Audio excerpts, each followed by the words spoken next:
Dios nos ayude verdaderamente. El Espíritu Santo es lo que trae la fragancia de Cristo, la intimidad con Cristo, la alabanza, la adoración, el servicio. El Espíritu Santo nos lleva a honrar a Cristo y a vivir para Él, poniendo una rúbrica agradable al corazón de Dios. Entonces el Espíritu Santo viene a ser el gran comunicador. Sin su obra sobrenatural, sin la acción directa y personal del Espíritu Santo en nosotros, los resultados son mínimos. Y no hay conversiones si el Espíritu Santo no está en acción. El pastor Ricardo en esta introducción nos citaba ese poderoso mensaje del apóstol San Pedro, que da como resultado 3.000 hombres que determinan seguir a Jesucristo con todas las consecuencias que eso significaba en esos tiempos. Sepa ciertísimamente toda la casa de Israel que a este Jesús que vosotros crucificasteis, Dios lo ha hecho Señor y Cristo. Y dice que los corazones quedan compungidos. ¿Qué haremos? ¿Qué haremos? Porque hubo un despertar de la conciencia. La palabra fue tan penetrante que su conciencia fue despertada. Sintieron la maldad, sintieron su traición, sintieron su ignorancia, sintieron las cadenas de la traición y el velo de oscuridad. Y dijeron, ¿qué haremos? Y Pedro, sin ninguna vacilación, se convierte en el impertérrito y sereno baluarte de la verdad, un mensajero de Dios que había sido anteriormente el timorato y cobarde que niega a su maestro, pero la presencia del Espíritu Santo convierte a Pedro en un hombre fuerte, convincente y dice, arrepentidos y me bautice cada uno en el nombre de Jesucristo y recibiréis el don del Espíritu Santo. Bendito sea el Señor. Entonces, como dijo Jesús, el Espíritu es el que da vida, la carne para nada aprovecha. Las palabras que os he hablado son espíritu y son vida. Otra cosa que voy a mencionar es la naturaleza de la misión. La naturaleza de la misión aquí, encontramos un versículo muy conocido, unos versículos, los leo, dice así: vino a Nazaret, donde se había criado, y en el día de reposo entró en la sinagoga, conforme a su costumbre, y se levantó a leer. Y se le dio el libro del profeta Isaías.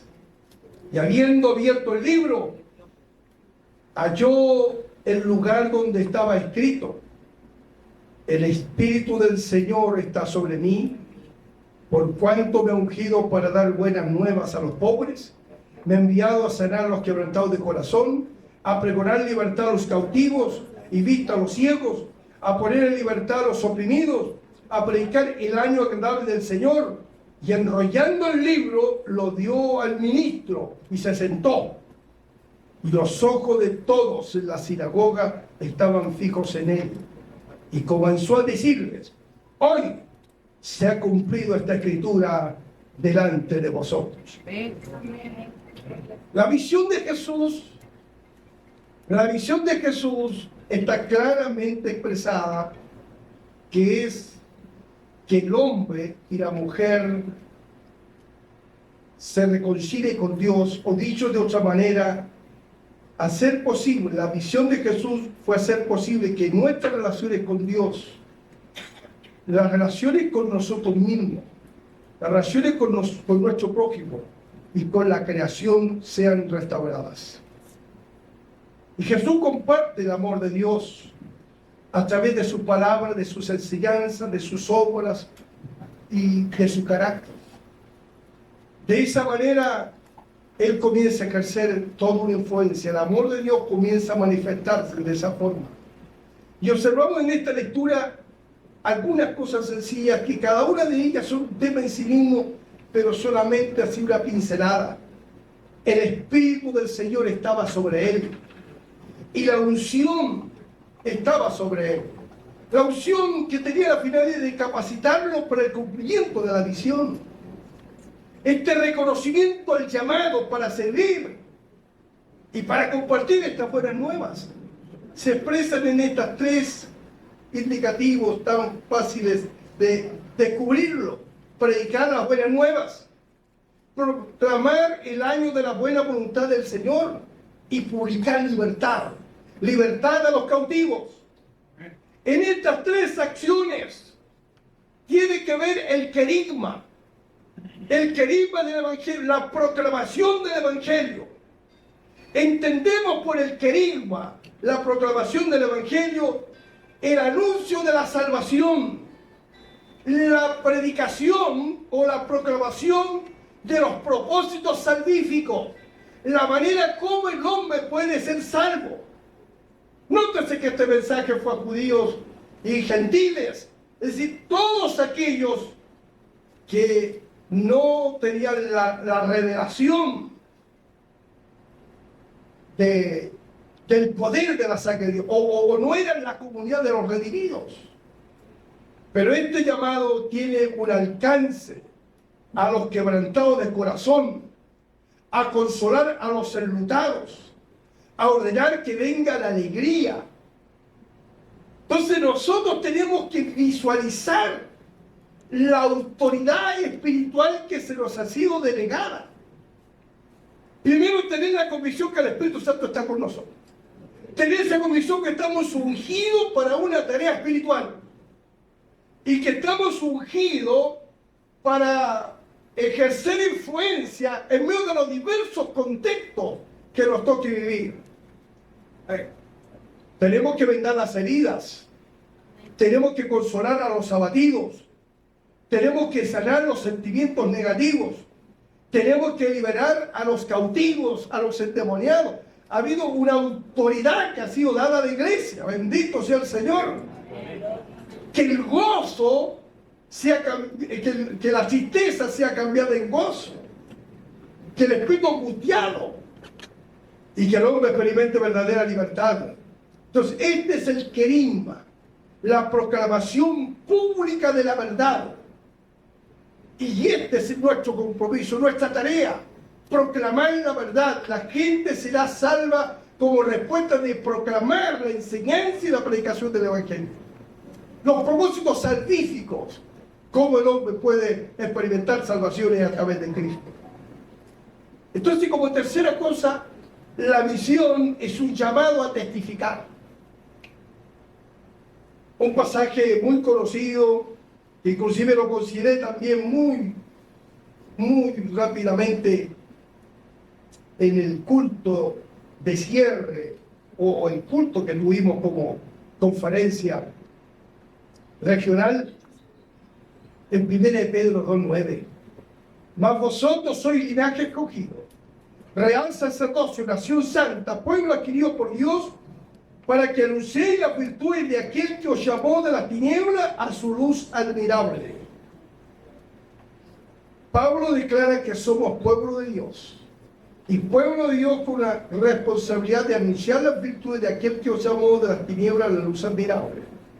Es decir, gente que ha experimentado la gracia del Señor, el amor del Señor, la libertad del Señor, la sanidad del Señor, la salvación, somos llamados a anunciar las virtudes. Somos llamados a declarar el mensaje. Es anunciar la verdad. Es dar a conocer la verdad a la gente. La gente necesita conocer la verdad. Y a veces es tremendamente sorprendente escuchar a veces que en diversos lugares, inclusive otras ciudades, personas que no han escuchado con claridad lo que significa el plan de salvación. A veces pensamos que todo tiene conocimiento, pero a veces es un conocimiento demasiado vago. Y Dios nos ayude para no subestimar nuestra responsabilidad, sino por el contrario, asumir un compromiso con Dios de testificar, de dar a conocer el mensaje de buenas nuevas.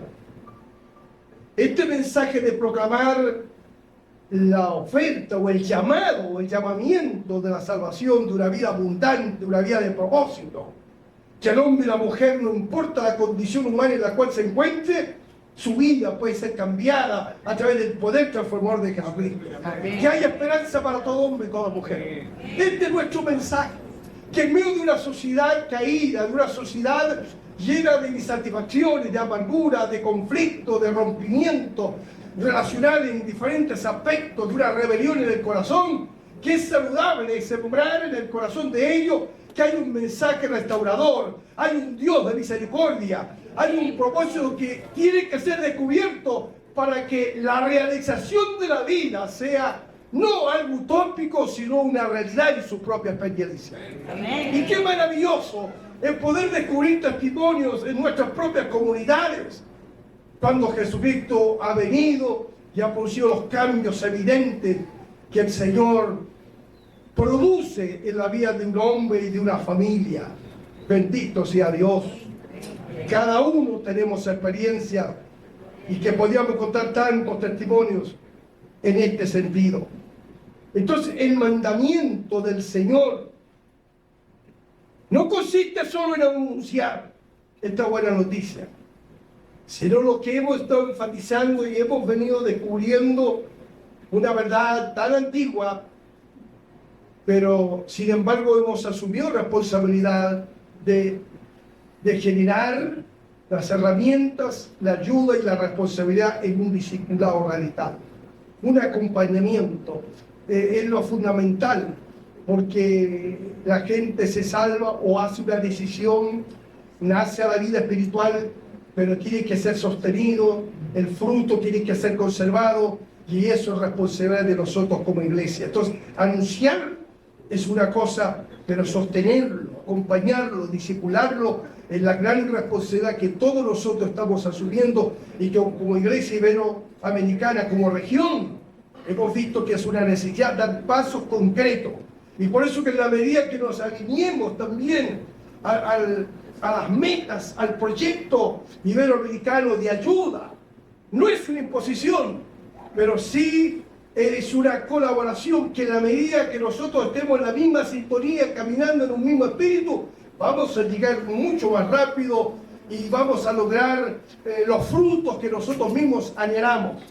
Y la satisfacción evidentemente será mayor, y los desafíos seguirán surgiendo, porque las etapas, que llegamos a etapas, al logro, pero en Cristo Jesús siempre hay nuevos desafíos, nuevas propuestas que el Señor nos da. Y aquí destaco algunos puntos. Uno de ellos es la locura de la predicación. Cuando nosotros determinamos reconocer que la misión tiene que ver con testimoniar la obra de Cristo en nosotros. Pablo, en un contexto difícil, sin embargo, él se levanta con autoridad, un hombre capacitado, un hombre criado a los pies de Gamaliel, es un doctor, sin embargo, habitando y realizando un ministerio entre gente también de altos niveles, él los confronta con la verdad. Y este pasaje de 1 Corintios 1:21, que aparece allí en la lámina, dice: pues ya que en la sabiduría de Dios el mundo no conoció a Dios, mediante la sabiduría agradó a Dios salvar a los creyentes por la locura de la predicación. La palabra locura a los que se pierden, pero el poder de Dios a los que se salvan. Bendito sea Dios. Recordemos la experiencia del apóstol San Pedro, cuando recibió el encargo de evangelizar a Cornelio. Aunque este último ya había recibido un encargo, tuvo una misión de un ángel, pero el ángel no le predicó. Y Dios siempre se vale de hombres y mujeres. Dios siempre se vale de instrumentos humanos para sembrar en el corazón de los hombres la verdad. Por eso que no debemos desatender nuestra propia responsabilidad, dar testimonio de Cristo. Dios decidió que nosotros comunicásemos la verdad a través de la palabra. Y aquí lo entiende Pedro, lo entiende el apóstol San Pablo. El placer más grande de un hijo de Dios, y el placer más grande y el deleite más grande de una congregación, es precisamente que las almas se salven.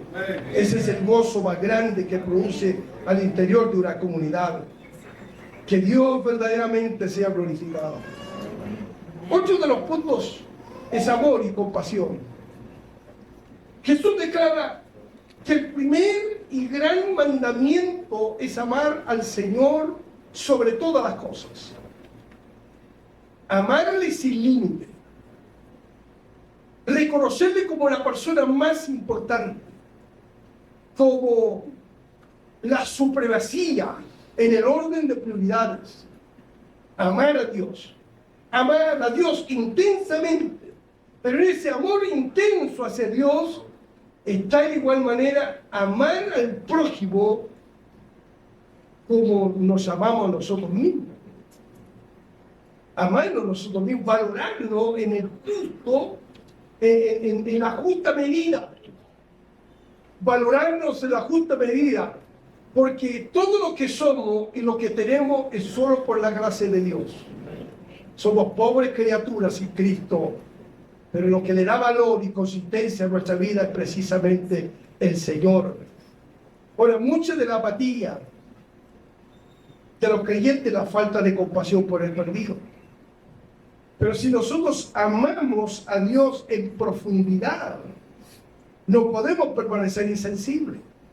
Si nosotros decimos amar a Dios, estar contentos y satisfechos por las bendiciones continuas que Dios nos proporciona, entonces no podemos estar insensibles ante la realidad del hombre y de la mujer que va camino a la perdición eterna. Tenemos que entender la condición en la cual se encuentra el mundo sin Cristo. Entonces la compasión nos impulsa, nos moviliza, nos mueve a cambiar nuestros planes, a ser libres del egoísmo, libres de la comodidad, y nos quita el sueño y el hambre, con tal de sensibilizarnos en pos de aquellos que verdaderamente necesitan el plan de salvación. Sentir esa carga espiritual, sentir ese dolor espiritual. Cuando Jesús estaba cansado de trabajar, de la obra, del trabajo que de comenzar el día hasta terminar el día, siempre era un trabajo intenso, de presiones, con enfermos, sanados, él quiso apartarse de la multitud.